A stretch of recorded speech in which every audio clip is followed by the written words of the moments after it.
Hello and welcome to the Hormone Genius podcast. We have a special guest today with us. We have Lauren Vitale. Did I say that right, Lauren? Yes, that's perfect. Awesome. I didn't even ask you before, so that's great. Lauren is a registered nurse and she is a Marquette Method natural family planning instructor. And she and her husband co-founded Whole Mission, an online natural family planning and education service.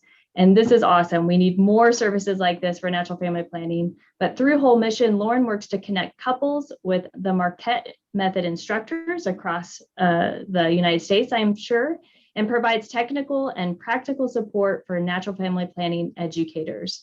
Lauren continues to provide education in the Marquette Method to couples herself and to women around the world, all while trying to faithfully serve in her most important role, of course, as wife to Giovanni and mother to her 5 children. So thanks, Lauren, so much for being with us today. Yeah, thank you so much for having me. I'm so excited. Awesome. Well, very cool, Lauren. Share with our listeners a little bit about how you're finding yourself here in this moment. Yeah. So how did you find Marquette? Or even more broadly, how did this idea of fertility awareness enter into your life? Yeah, for sure. So I definitely didn't dream of being an NFP teacher when I was a kid. That was certainly not the plan. I'm a registered nurse by profession, and I was in nursing school. My husband and I actually got married while I was in nursing school. It was between our junior and senior years of college. So kind of a wild ride. And that really is, looking back, I know that's where it started, that I started to really have the need to learn more about fertility awareness and natural family planning. We got married really young. We started having babies right away. Just crazy life for lots of years where, we just had 3 babies really close together. My husband was in grad school getting his psychology degree. So it was just busy and crazy. And we tried NFP a bit and did it well, and then did it poorly some too, for both avoiding and achieving pregnancy. And eventually, I decided to quit my job as a nurse. I was working in a pediatric hospital, which I actually loved. I love working with the kids in the hospital, but I decided it was time to stay home with my kids. And it was at that point, about 2 weeks after I quit my job, I was pregnant with my 4th baby. And during that pregnancy, I learned about the Marquette Method.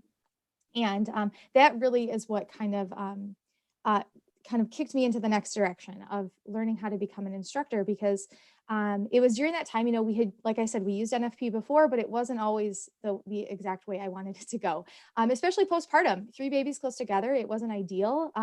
There was a lot of abstinence that we had and a lot of confusing, what is going on. But then after that 4th baby, we used the Marquette Method, and it helped a lot during that time. And I think what stuck out to me the most about it was how simple it was to just start using the method. It was like, wow, I just could start right away. I didn't have to, figure out all these things, like what's going on with my body. Is it broken? It was like, no, other people are having the same experience as me. And I just wanted other women and other couples to know, it doesn't have to be that complicated. It can be simple. Mm-hmm. And that really is what kind of, pushed me and my husband, Giovanni, to start Whole Mission, because we wanted couples to be able to find classes in Marquette really easily. We're like, well, the method itself, it's pretty simple, it's straightforward, but it's kind of hard at the time when we started it. It was hard to find an instructor. So we were like, well, let's make it easy. We could just find a class and sign up. And from there, it's been great. I love working with my husband. He's awesome because he does all the things I don't want to do. He does billing and makes phone calls that I don't like doing. So it's awesome. But it's just been so good to have this sort of simple way of connecting with couples, and getting connected to teach them to learn more about their fertility, about their bodies, and to really help them during a time that for a lot of them, I teach a lot of postpartum women, but I teach women in regular cycles, a lot of engaged couples, to just really help them realize it doesn't have to be too complicated. You can do it. You can learn about your body and you can chart your fertility, and it is possible. So it's just been a real gift to have that experience, especially being able to work with my husband is my favorite thing. Oh, that's so awesome. I love that you enjoy working with your husband. That's great. Because I know Jamie does that too. And, just be able, it just shows how strong marriage can be, even working together. So that's super cool. Well, this is good because everybody who, like Jamie and I, are passionate about fertility awareness, fertility appreciation, and women learning to chart their cycles. A lot of us hold that passion and desire to share it with others. And so you've taken your passion and you've created a way to share that with others. And that's incredible because this is how this grows. And a lot of times we know that many women don't get to learn about fertility awareness until it's kind of not too late always, but it's certainly, longer past when they wish they would have known about it. And so tell us about your experience of just meeting people that have come to Marquette and have been mind blown by the experience of being able to naturally chart their cycles and to learn more about their body. Oh, for sure. I mean, it's a whole range of experiences. I think one time I looked back on a little bit of data and found that I think it was like the average number of children that a woman has coming to learn, just specifically for me, they already have 2.5 kids by the time they come to me to learn. So it's definitely well into their marriage. And that I think is brought down a lot by the number of engaged couples that I teach, where I think that if I was already looking at those married couples, most of them have 3 or 4 kids and then they're learning. So yeah, I mean, it's just been an experience of that, like, I think especially of the engaged couples, like there is a lot of postpartum couples that I work with, but I love connecting with these younger couples who are engaged, who maybe have never heard about natural family planning, and to realize that, they maybe they should have learned about this in high school, or, maybe they should have already known some of this. Things like that together, a man and woman are only fertile for a few days every month. Like that, how do people not know this? And and seeing this sort of realization and recognition that their bodies are designed a particular way, and it's good. It's not bad that their bodies are designed that way. And especially then, even with the postpartum, like knowing that, yeah, your body's not broken if you're experiencing months without your period. That's actually normal postpartum. And like having this realization and having these conversations with these couples, it's just so cool to see that. I really enjoy that, like seeing that realization on their faces. But yeah. Don't you see too that like something that I've noticed is the awakening of the man, with his, whether fiance or wife, but that there's this, we think about men as being the protector, and the stewardness, like he's taking care of that gift of that relationship and of that woman. And so what I love is not only this awakening of that woman, recognizing the dignity of her body, because again, I think society is very blinded to it. And you hit the nail on the head a little earlier, like people just aren't being told. Why aren't we being told this? And when we're told, our eyes are open to it. And so not only the woman's eyes, but also the man's eyes. And when you think about an equation, like a math equation or a chemical equation, if one thing is off a tad, it's the like byproduct won't be as strong, right? So when one isn't quite there, and again, we're all on a journey, but just think about that, like the beauty and the power of that relationship when both of the eyes have been opened, or this, this awareness of that beauty of our fertility. Yeah, absolutely. And I love, one of my favorite things is teaching engaged couples. And we, Marquette Method, we talk about hormones and testing urine samples, but we also teach cervical mucus. And I just love seeing the men's faces when we pull up pictures of cervical mucus and they're like, what is happening here? I'm like, oh, well, the married couples, they know, they get it. But just seeing the men, especially, they just get sort of like uncomfortable. I was talking to my husband about it the other day and he was like, yeah, just like totally relating, like, yeah, an engaged man doesn't really have the same perspective, but yeah. And I think this is something that can be missing just in general, like in the conventional medical perspective of fertility, that like fertility is so much seen as this burden on women. Like, oh, it's my problem to fix, it's my fertility. Like if a couple is struggling to get pregnant, it's always like, well, what's wrong with the woman that they can't get pregnant? It's not like, well, maybe 2/3 of the time there can be a male factor involved. We're not talking about that as much. But then even on the side of avoiding pregnancy, that like, men are always fertile every single day. Men are fertile, and women are only fertile for a few days every cycle. And why is it that women are the ones who feel this burden of they have to be on the pill, they have to get an IUD? Even if you're using NFP, this burden of feeling like, well, it's my chart and it's my hormones and my fertility. Like, no, that's not what's going on. It is both the man and the woman together. And I think I love seeing that when there is a couple at an NFP class and they're having that support and connection together, instead of the traditional view of like, well, this is a woman's problem to fix. And this is a woman's class and she has to be in charge of all of it. But like, yeah, seeing them working together, it's beautiful.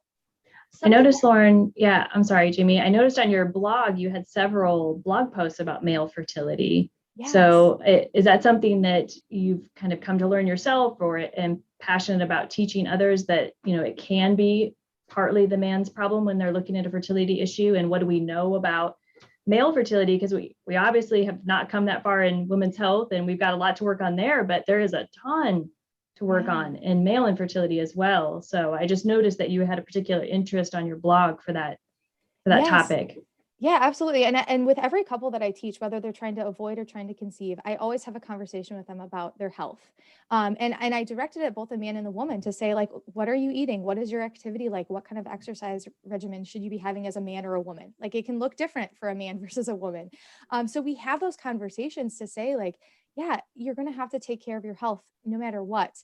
And I think sometimes, yeah, with the trying to achieve pregnancy, that we do get a good focus on health and fertility health. And we are improving drastically in that area. And I think sometimes the conversation can be lost, even among like naturally minded practitioners of those couples who are trying to avoid pregnancy. Like sometimes their health is kind of like diminished a bit because it's like, well, you're not trying to conceive. And I mean, I probably have been guilty of this myself to say like, well, who cares if your cycles are irregular because you don't want to conceive anyway. Like I've had a doctor tell me personally, like, well, come back and talk to me when you're trying to conceive when I was having irregular cycles. Well, everybody should have healthy cycles and they deserve to have those healthy cycles, and men shouldn't have issues going on with their health that are affecting their fertility even if they are trying to avoid pregnancy. We deserve that wholeness and that holistic healthcare that looks at our bodies but also our spiritual health and our mental health too, and how they all tie together for men and women, and really just getting that whole picture, the couple together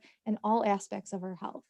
I love that we're talking about this because I don't think we've had yet any super focused episodes, including like the male, definitely not the male fertility stuff, but even just in that relationship component, maybe here and there. But I love that we're really honing in on the benefit, not only to the woman, but to the couple, but also potentially to the man to uncover some maybe subfertility issues and struggles. I did want to say, I'm going to ask you more about the male fertility stuff, but I wanted to just share this real quick. I had this aha moment as you were talking like 4 minutes ago. And I'm like, oh, I think I just thought of something for the first time. Okay. So imagine you're pregnant with your first child. Okay, Lauren. Okay. All right. Was your husband with you like while you were delivering your baby? Yes. Okay. Yeah. And I'm sure Dan was too. Justin, my husband, was. So Dan is Teresa's husband. Okay. So I believe this is a common thread. The guy, the husband is with the wife, she's giving birth, and it's this magical experience for the guy.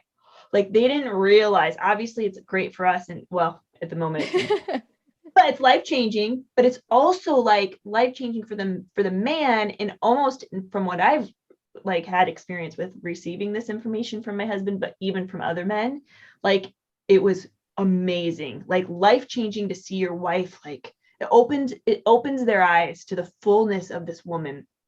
And then I had the thought, again, the lightning bolt moment of that's what's happening with the fertility appointments. This eye-opening experience of new life that the men see and get to witness. But that's the light that clicks on too. It's in the same genre, There's a moment I feel like when the husband's like, oh, they get it. It's like this beautiful mystery that they're being kind of glued into. So that's what I wanted to share. Okay. Jamie, my husband actually would disagree, and he'd be like, yeah, he would look at birth and he would be like, well, yeah, it's cool. I got a baby out of it. But that whole thing that a woman goes through, I'm not sure he looked at it as beautifully life-giving, because really, I mean, well, the woman's body goes through quite a bit. And if you actually watch childbirth, sometimes you're like, holy crap, did that just happen? But do you feel like Dan had like a greater respect for your strength though? Totally that. And yeah, from that standpoint, I think it's kind of like at that moment, you're like, dear Lord, yes. praise God for women. Yes. This is absolutely, but there was still also kind of like a holy Moses, did that really happen to your body? Yes. So well, really like warrior woman. It's like revealing the strength of women, where I think that a lot, women, like some of our strength is hidden. We have this like silent strength. And when it's like so physical like that, like we can really like show that strength, and the men who love us can see that more tangibly that way. Mm-hmm. Totally. Okay. So that was like my little lightning bolt, but I wanted to ask you, Lauren, okay.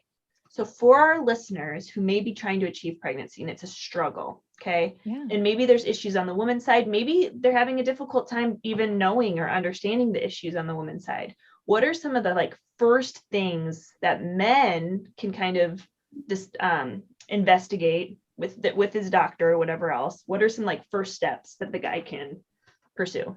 Yeah, I mean, for everyone, I always encourage them to start with the things that, this is what another professional told me, Mary Lee Barron. So she said, like, to do the things that are good for your cardiovascular health, those things are good for your fertility health. So for men, that's something like pretty concrete to start with. Like, what did your doctor tell you to, lower your cholesterol? Start with those things. If you're going to like change your diet to have like, have that balanced diet, add more fruits and veggies to your diet. I always like to tell them, add things. So add those healthy things, because then you're focused on those good things that you're doing.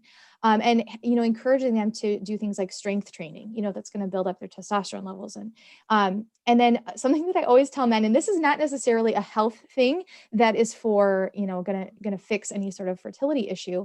But it seems to be just really well received by both the men and the women, is encouraging the husbands to fast for their wives and to fast for their marriage. It does have a physical benefit, like fasting can be helpful for your health. But I kind of let them know, like, women, we have a period once a month, and it's something that we can offer up for our families. Like, if we do it well, we can offer up that suffering. And men don't have this built-in thing that they have to offer up. So they have to be a little more intentional about it. And if just once a month they decide that they're going to, give up sweets that day, if they're going to not eat between meals, or maybe do a full fast and like only have one meal that whole day, it shows something tangibly to the wife that he's really doing something for their marriage, for their health, for this, whether it's a desire for a baby or whatever it is, that they're doing something to show that, not just in that physical, like, I'm going to do something for my fertility way, but like for that, again, that relational way of showing an act of love for the other person. And really, like, what is a baby other than a very visible sign of the love between husband and wife? So starting with those little things that they can do, that act of service, that act of love for their wife and for their marriage. That's great. And actually, from the health benefit standpoint, it is key. And I have, recently, and Jamie knows I'm kind of into the ketogenic diet. And of course, intermittent fasting has everything to do with ketogenics, not just like the fad diet ketogenic diet, but just ketosis, which is just an alternative way to produce energy in the body. But through fasting, what that does is reduce insulin levels. And we know like that hyperinsulinemia and insulin resistance actually affects fertility. And it not only affects male fertility in terms of decreasing their testosterone levels and impacting their actual sperm health, but it actually increases the risk of insulin resistance in their offspring. So, and you can read all about this. Benjamin Bickman talks about it quite his book, and Why We Get Sick.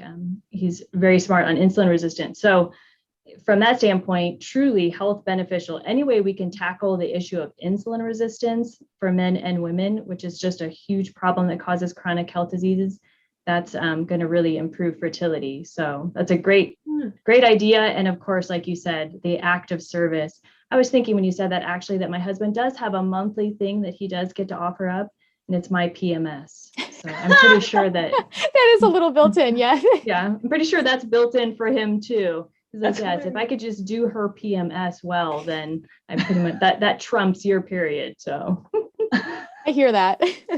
That's good. That's hilarious.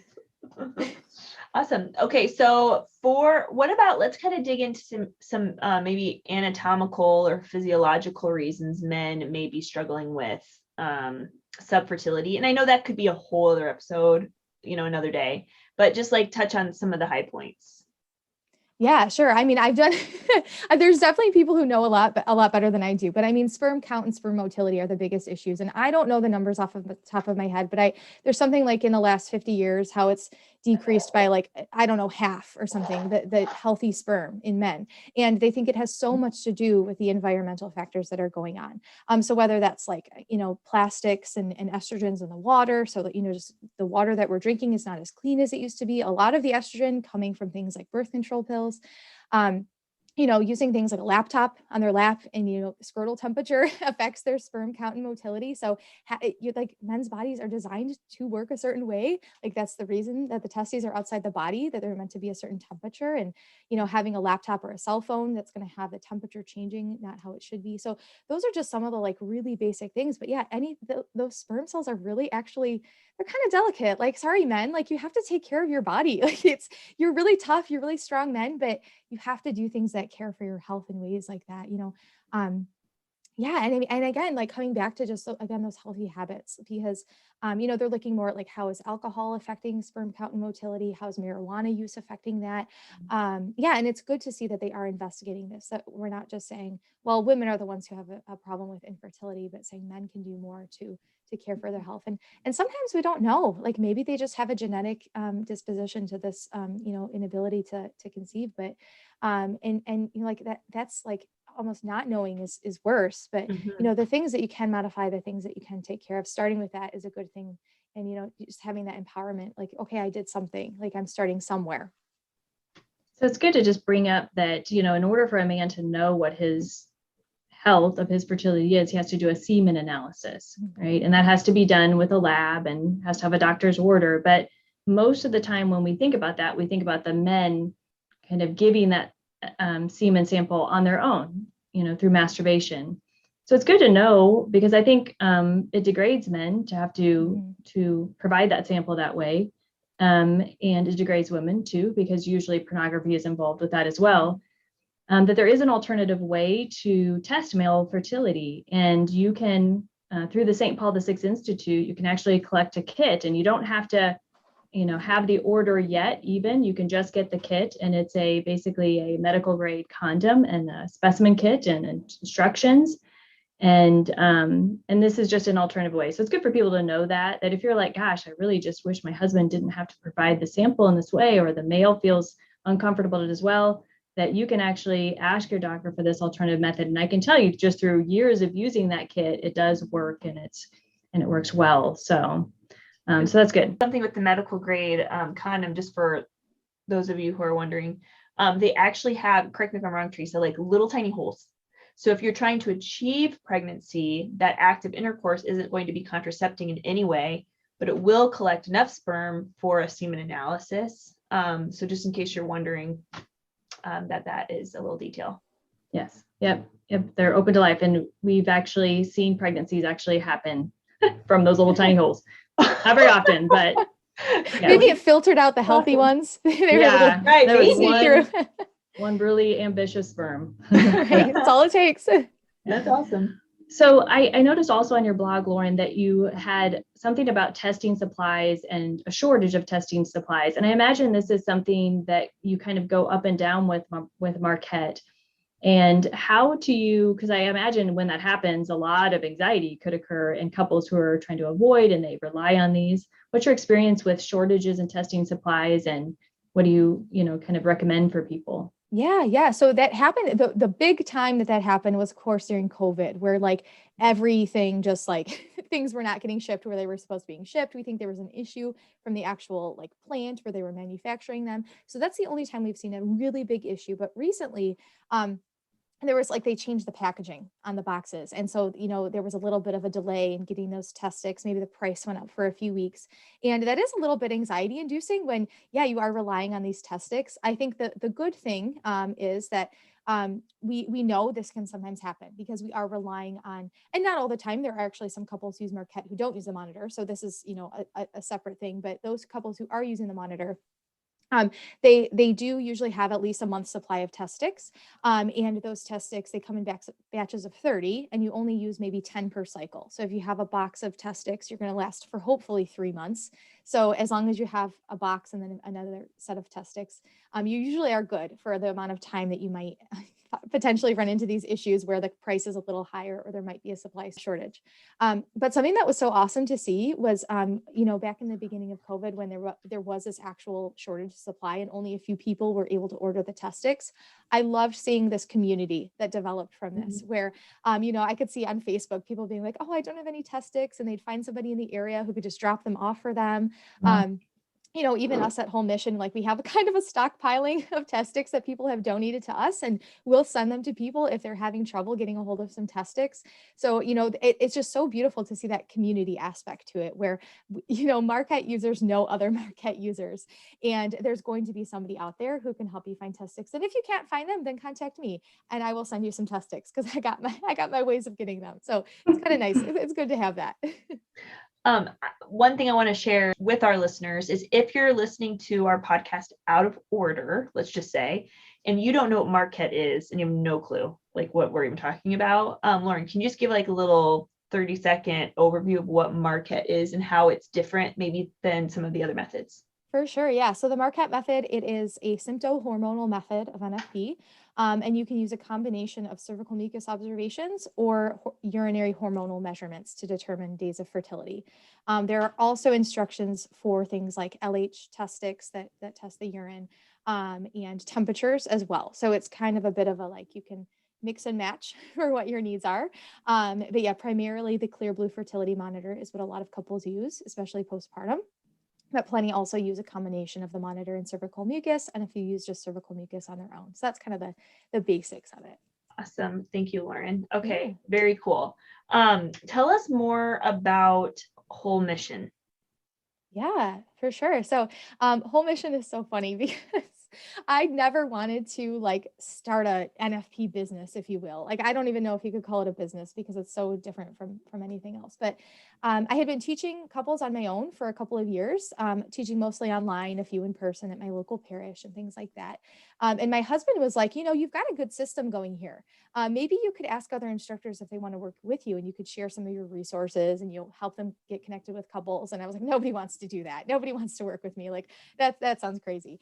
And he kind of kept pushing this, and I don't think I would have even become an instructor if it wasn't for him pushing me a little bit. So he's definitely my biggest cheerleader, but he like kind of kept addressing the idea. And then suddenly it's like, okay, I guess we're going to do this. He registered our business. It was February 11th of 2018. And he was like, yeah, we're just going to do it. And we had like, I think it was like 7 or 8 instructors who first got started with us. And I was just like, wow, like people actually want this. They want this help. So like really what we did with Whole Mission is, first of all, getting couples connected with instructors. So that's our first thing. We want couples to be able to find an instructor in the Marquette Method really easily.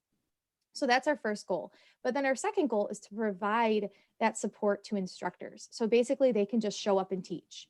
They don't have to figure out billing and scheduling and, how do they have a HIPAA compliant email address and all these different things.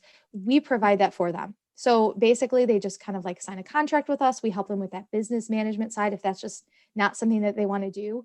And they just connect with couples then, and they teach them and they work with them. And at this point, I think we have like 22 instructors or something working with us, which is like all just divine providence. It has nothing to do with me at all, but it's so so seeing that. And yeah, I mean, we just started adding lactation education as well. We have one of our Marquette instructors as a lactation consultant, and she started to provide that service online as well, to help consult with expecting moms and moms who have just had babies to learn how to breastfeed their babies. So, we're kind of covering even that healthcare beyond just fertility and moving into that family healthcare as well. Cool. That's awesome. Yeah. I do hormone coaching with clients, and we're always looking for individuals who teach different methods. And so it's nice to have Whole Mission as like the referral source, and then you then refer from there. That's great, Lauren. Yes. Thanks. Yeah, that's awesome. That's really cool. Okay, Lauren, what do you wish every young woman knew about Her Hormone Genius?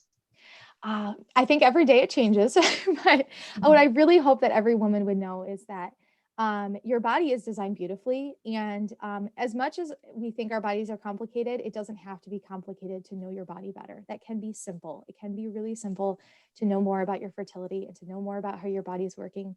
I think the other part of it would just be that you're not alone. Whatever you're going through right now, whether it's infertility or hyperfertility or you're postpartum or you've got crazy long cycles, whatever it is, there are other women having the same thing.